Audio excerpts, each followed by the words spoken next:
Hello guys, welcome to Monsera YT channel. आज मैं explain करने वाली हूँ एक नया मानवा। ये स्टोरी एक इंटेंस पोस्ट अपोकलिप्टिक वर्ल्ड में सेट है। आ ह्यून, जिसका छोटा सिबलिंग कियोस के दौरान खो गया था, है जून से नफरत करती है क्योंकि वो उसे ही जिम्मेदार मानती है। उसे दोबारा उसके साथ उलझना नहीं है, इसलिए वो सब छोड़कर एक मर्सिनरी बन जाती है। लेकिन हैजून शांत तरीके से उसे ढूंढ लेता है और प्रपोज करता है कि वो दोनों साथ काम करें। वो प्रॉमिस करता है कि वो उसके सिबलिंग को ढूंढने में हेल्प करेगा। विदाउट वेस्टिंग एनी टाइम, चलिए स्टार्ट करते हैं चैप्टर से। चैप्टर की शुरुआत होती है एक हॉरिफाइंग सीन से। लोगों पर ज़ॉम्बीज़ का अटैक हो चुका है। एक सोल्जर चिल्लाता है, इन्फेक्टेड वेव 3 o'clock डायरेक्शन पर spotted, snipers prepare to fire. दूसरा शाउट करता है, उन्हें बैरिकेड के आगे मत आने दो। तभी कोई और घबराकर बोलता है, वेस्टर्न डिफेंस लाइन ब्रीच हो चुकी है। लोग पैनिक में, वो कब आ गए? आरपीजी लाओ जल्दी। पर अब तो लेट हो चुका है, तो अब हम क्या करें? तभी एक ठंडी कमांड भरी आवाज सुनाई देती है, मूव। सब लोग उस तरफ देखते हैं। वो इंसान। एक लड़की सीधा ज़ॉम्बीज़ की तरफ बढ़ती है, उन्हें कामली देखती है और बिना पैनिक के अपनी गन उठाकर एम करती है। एक के बाद एक ज़ॉम्बीज़ गिरने लगते हैं, बिल्कुल एफर्टलेसली। और वो कोई और नहीं, हमारी फीमेल लीड है, मिन आ ह्यून। कुछ ही मिनट्स बाद अनाउंसमेंट होती है, all infected have been eliminated. सब अनइंजर्ड पर्सनल इन्फेक्टेड बॉडीज़ को इंसिनरेट करना स्टार्ट करें। वहाँ का डायरेक्टर एक्साइटेड टोन में कहता है, वाओ मिन आ ह्यून, तुमने बिल्कुल अपना टच नहीं खोया। जैसे ही मैंने सुना कि मिन आ ह्यून अवेलेबल है, मुझे पता था अगर हमने इसे हायर कर लिया तो शायद हम बच सकते हैं। इसलिए मैं सोल तक भागकर गया और प्रैक्टिकली तुमसे रिक्वेस्ट की। Farmer national shooting team member और एक्स सोल्जर, इससे बेटर रेज्यूमे कहाँ मिलेगा, राइट? फिर वो मुस्कुराता है और कहता है, तो क्या तुम थोड़ा और टाइम के लिए हमारी हेल्प कर सकते हो? तुमने हमारी सिचुएशन देख ली है आह्यून। तभी एक औरत बीच में बोल पड़ती है, यस, अगर आप अब हमें छोड़कर चले गई तो इस विंटर हमें सर्वाइव करना मुश्किल हो जाएगा। यहाँ इतने बच्चे और बुजुर्ग हैं, तो प्लीज़ थोड़ा और मदद कर दीजिए। मिन आह्यून डायरेक्टर को सीधा देखती है और कहती है, ओल्ड मैन, जो डील हमने की थी वो सिर्फ इतनी थी कि मैं चोंगना शेल्टर के पास जो इन्फेक्टेड कॉलोनी है उस वेव को रोक दूं, राइट? फिर पेमेंट देने के बजाय ये सब इमोशनल नॉनसेंस क्यों बोल रहे हो? डायरेक्टर घबराकर कहता है, नहीं नहीं, मैं तो बस यहाँ के लोगों की सेफ्टी इंश्योर कर रहा था। मेरे बिना इन लोगों का क्या होता?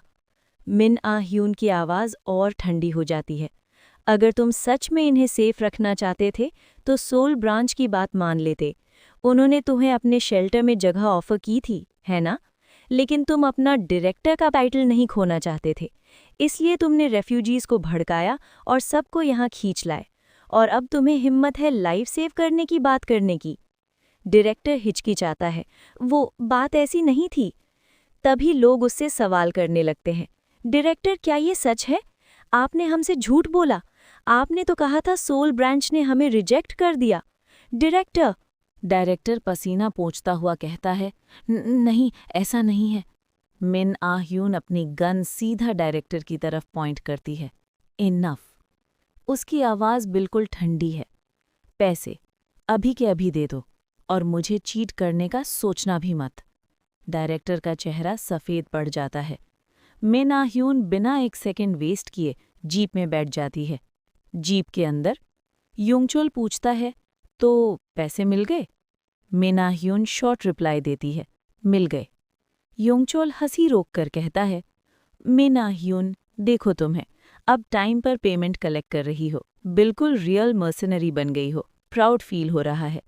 मिन आह्यून सीधा जवाब देती है, एक इंटेल एजेंट के लिए तुम बहुत बोलते हो, बस ड्राइव करो।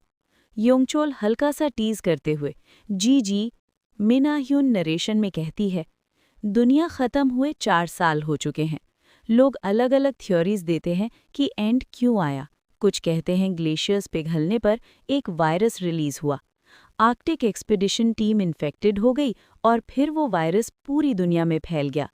लोग बिना जाने इन्फेक्टेड घूमते रहे और अचानक उन पर अटैक आता। फिर वो लोगों को काटने फाड़ने लगते। कुछ लोग क्लाइमेट क्राइसिस को ब्लेम करते हैं, लेकिन डिजास्टर के बाद जो पहले शेल्टर में एक बुढ़े से मिली थी, उसने कुछ और कहा था। एंड कभी अचानक नहीं आता। चाहे इन्फेक्टेड कभी आए ही ना होते, इंसान अपनी वजह से ही खत्म हो जाता। रेडिएशन, क्लाइमेट क्राइसिस और कितनी वार्निंग्स दी गई थीं। लोग चिल्लाते रहे कि दुनिया खत्म होने वाली है, पर किसी ने बिलीव नहीं किया। क्यों? क्योंकि उस सेकंड दुनिया खत्म नहीं हो रही थी। सबने सोचा बस इस बार कुछ नहीं होगा। जैसे भूखे हों और सामने सस्ता हैमबर्गर पड़ा हो, कौन मना करेगा? और आज देखो, ज़ॉम्बीज़ भूल चुके हैं कि वो कभी इंसान थे। वो अपनी ही काइंड को खा जाते हैं।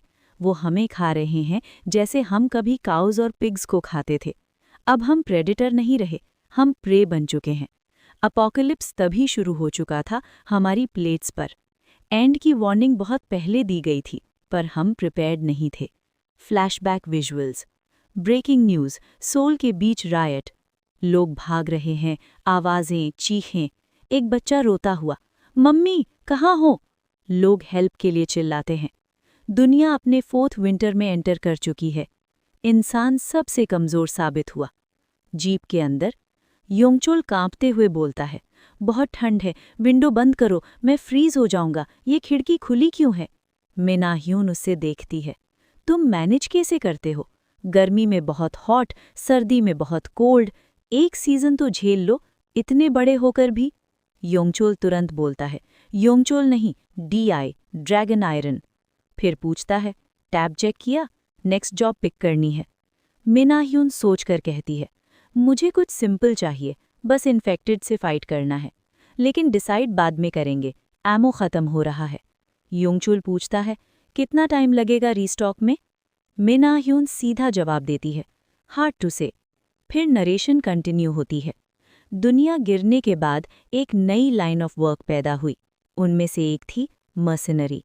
मर्सनरीज जो पैसे के बदले रिक्वेस्ट्स हैंडल करते हैं, और यहीं से उनकी नेक्स्ट मिशन की कहानी शुरू होती है। योंगचोल गुस्से में पूछता है, क्या मतलब तुम्हें नहीं पता? हमारे क्लाइंट्स और कैश तुम्हारा इंतज़ार कर रहे हैं। और वो मन ही मन सोचती है। सैनिकों और भाड़े के लड़ाकों में फ़र्क ये होता है कि सैनिक आदेश मानते हैं, जबकि भाड़े के लोग पैसे के लिए चलते हैं। खतरा ज़्यादा होने की वजह से लोगों ने ऐसे कामों के लिए रखते थे जिन्हें मिलिट्री छूना तक नहीं चाहती थी। अक्सर ऐसे खतरनाक काम उन्हीं को सौंपे जाते थे। अच्छा हो या बुरा, इस तरह की दुनिया में योंगचोल कहता है, अगर मुझे पता होता कि सब कुछ ऐसे पलट जाएगा तो मैं रैपर बनने की कोशिश करने की जगह जिम चला जाता। हो सकता है मैं तुम्हारी तरह नेशनल एथलीट ना बन पाता, लेकिन कम से कम इन्फेक्टेड से लड़ने में तो काम आता। और मेरी पिछली करियर की वजह से मेरी फीस भी काफ़ी हाई थी। मिना-ह्यून ठंडे स्वर में कहती है, शूटिंग फेडरेशन तुम्हें स्नाइपर राइफल चलाना नहीं सिखाता। जो कुछ भी मुझे आता है वो मैंने आर्मी में सीखा है। तुम ड्राफ्ट से भागने वाले कमीने। योंगचोल भड़क जाता है, अरे मैं तो एनलिस्ट होने ही वाला था, लेकिन ये सब बवाल हो गया, मैं क्या करता? ये फेयर नहीं है। मिना-ह्यून कंधे उचकाते हुए कहती है, हाँ, वैसे भी अब मैं भी डिजर्टर हूँ। आजकल वैसे भी उनकी कमी नहीं है। योंगचोल सिर हिलाते हुए बोलता है, सही कहा, पॉइंट तो है। डिजर्टर पकड़ा गया तो पूरी तरह बर्बाद, गेम ओवर। और तभी उसे अपना अतीत याद आता है। सेकंड लेफ्टिनेंट मिन, मैं वादा करता हूँ, कुछ भी हो जाए मैं आपको बचाऊंगा। वो मन ही मन सोचती है, मैंने भागने का फैसला यूं ही नहीं लिया था, मेरे पास वजह थी, इसीलिए मुझे उस हरामजादे को मारना ही होगा। अचानक योंगचोल जोर से ब्रेक लगाता है। मिना-ह्यून, आगे इन्फेक्टेड है। जीप झटके से रुक जाती है। मिना-ह्यून घूर कर पूछती है, मिना-ह्यून, तुम्हें गुस्सा कंट्रोल करने में कोई प्रॉब्लम है क्या? योंगचोल हड़बड़ा कर कहता है, नहीं, मुझे लगा वो इन्फेक्टेड है। रुको, वो तो बच्चे हैं। एक पल की राहत। मिना-ह्यून की आंखें सिकुड़ जाती है। क्या कहा? बच्चे? नो वे। जीप के सामने खड़े बच्चे मदद मांग रहे थे। लड़का कांपती आवाज में कहता है, प्लीज हमारी मदद कीजिए, आपको हमारी मदद करनी होगी। मिना हयुन जीप से उतरती है और पूछती है, तो तुम कह रहे हो कि शेल्टर इसी तरफ है? लड़का हकलाते हुए कहता है, या हाँ, वहाँ ज्यादा लोग नहीं हैं, इसलिए देखने लायक कुछ खास नहीं है। लेकिन मिना हयुन पूछती है, इतने कम लोग थे फिर भी खाना कम पड़ गया? वो मन ही मन सोचती है, इस दुनिया में तो बच्चों को भी अपने दम पर जीना सीखना पड़ता है। ये बच्चे इन्फेक्टेड के हमले के दौरान अपने ग्रुप से बिछड़ गए थे जब वो खाना ढूंढने निकले थे। उन्हें वापस जाने का रास्ता पता है, लेकिन और इन्फेक्टेड से टकराने से डर रहे हैं। इसीलिए उन्होंने बिना डरे हमारी गाड़ी के सामने छलांग लगा दी ताकि हम उनका पीछा करें। उनकी कहानी काफी पक्की लग रही थी, लगभग ऐसे जैसे पहले से रटी हुई हो। सिर्फ 2 बच्चे अचानक कहीं से सामने आ गए।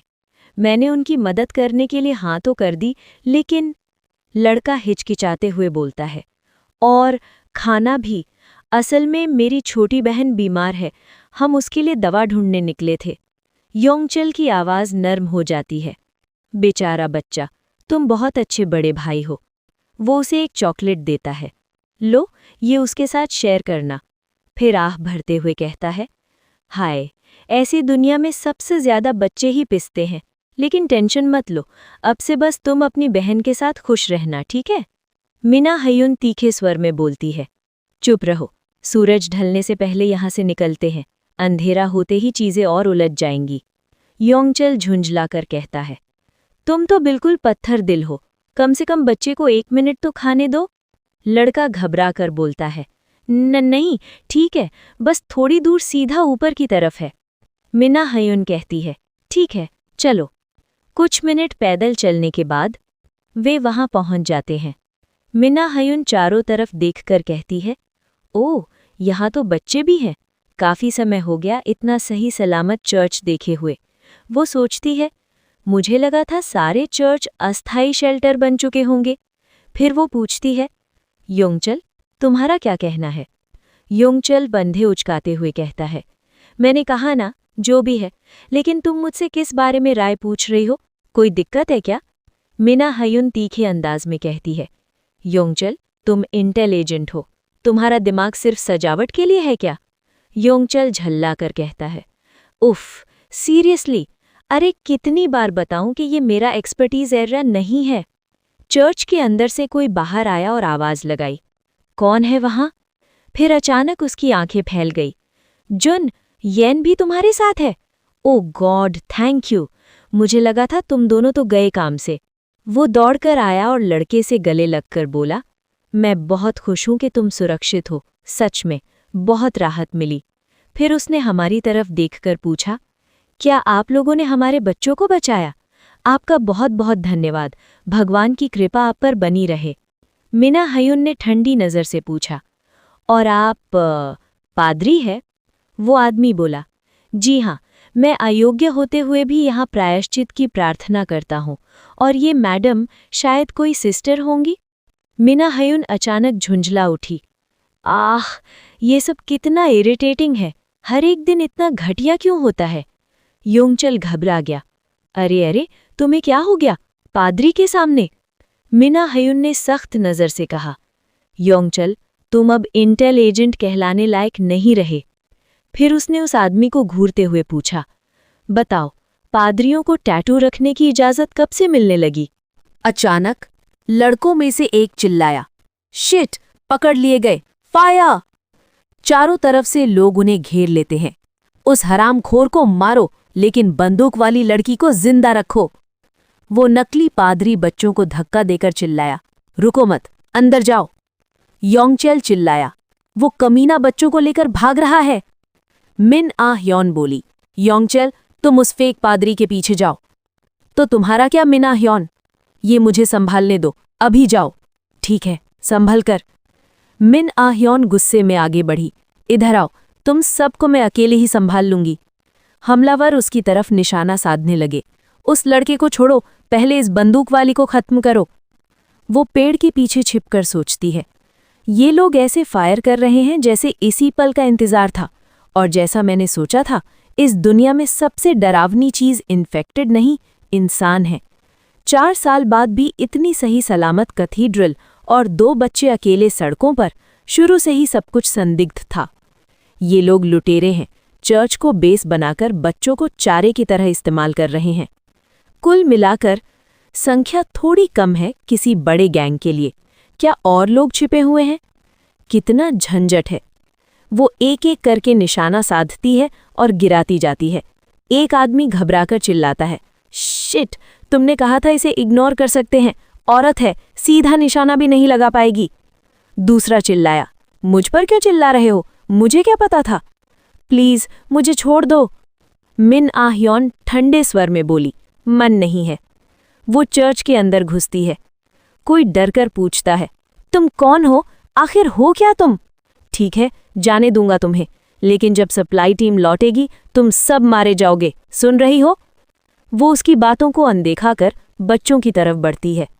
वो आदमी चिल्लाता है, भाग जाओ यहां से जब तक मैं जाने दे रहा हूं, बहरी हो क्या? मिन आ ह्योन ने शांत स्वर में पूछा, तुम्हारा नाम जुन है, सही? तुम्हें उस नकली पादरी ने मारा था और तुम्हारी छोटी बहन को भी? मुझे पता था। फिर उसकी आंखें ठंडी हो गईं। अगर पादरी बनने का नाटक कर रहे हो तो कम से कम बच्चों को मत मारो, नकली कमीने। वो आदमी गुस्से में बंदूक तानता है, इससे तुम्हारा क्या लेना देना? जानती भी हो इन लड़कों को? नहीं ना, तो दफा हो जाओ। मिन आ ह्योन बोली, नहीं, बात ऐसी नहीं है।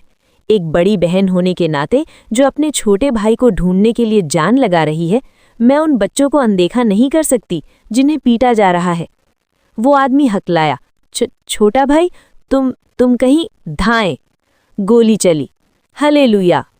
जुन रोने लगा, सॉरी, मुझे माफ कर दो, मैं गलत था, अंकलों ने मजबूर किया था, प्लीज मेरी छोटी बहन को मत ले जाओ, वो बोल भी नहीं सकती, मेरे बिना मर जाएगी। मिन आ ह्योन ने नरमी से कहा, जुन, यहाँ? सॉरी, मैं ज्यादा बोल रहा था ना? नहीं, बस मुझे भूख लगी है, अगर अभी वो नहीं खा रहे तो मुझे दे दो। जुन चौंका, चॉकलेट बार? हाँ, वैसे भी अगर तुम इस बंदे के साथ जाओगे तो इससे बेहतर खाना मिलेगा। वो चॉकलेट खाते हुए बोली, तो ये मैं ले रही हूँ। जुन हिचकिचाया, तो क्या आप हमें जिंदा छोड़ देंगी? योंगचल मुस्कुराया, जिंदा छोड़ दूंगा, उससे भी ज्यादा।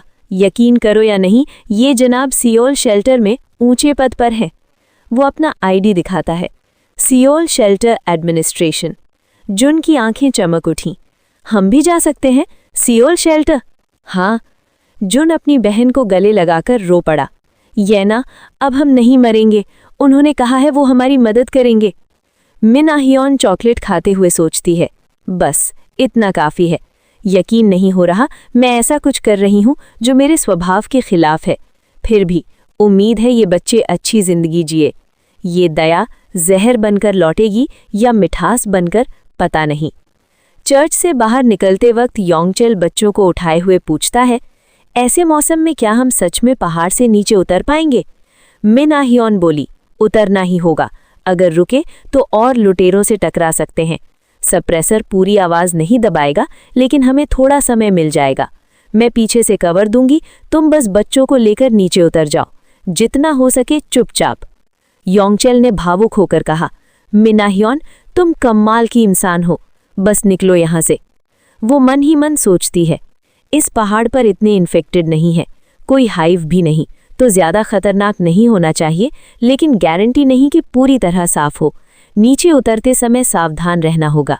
तभी कुछ आवाज़ सुनाई देती है, योंगचल, यहाँ कोई और है? मिन आ ह्योन बोली, लुटेरे रात के बीच में यूं गोलीबारी नहीं करते, जो भी है हमारे लिए अच्छा है, चलो यहाँ से निकलते हैं जब तक उनका ध्यान उधर है। अचानक योंगचल चिल्लाया, मिन आ ह्योन, पीछे! उसके पीछे एक महिला ज़ॉम्बी खड़ी थी। वो पर भर के लिए जड़ हो गई। तभी किसी ने उसका सिर पकड़कर आगे झुकाया और गोली चला दी। क्या मैंने तुम्हें दुश्मन के सामने यूं खड़े रहना सिखाया था? वो आवाज़, और सामने खड़ा था हमारा main lead, Shin Haejun, brigadier general. वो हल्की मुस्कान के साथ बोला, काफ़ी समय से तुम्हें ढूंढ रहा था सेकंड लेफ्टिनेंट मिन, लॉन्ग टाइम नो सी, है ना? और यहीं पर चैप्टर ख़त्म होता है। एंड आई होप आपको ये वीडियो पसंद आया होगा, एंड थैंक्स फॉर वॉचिंग।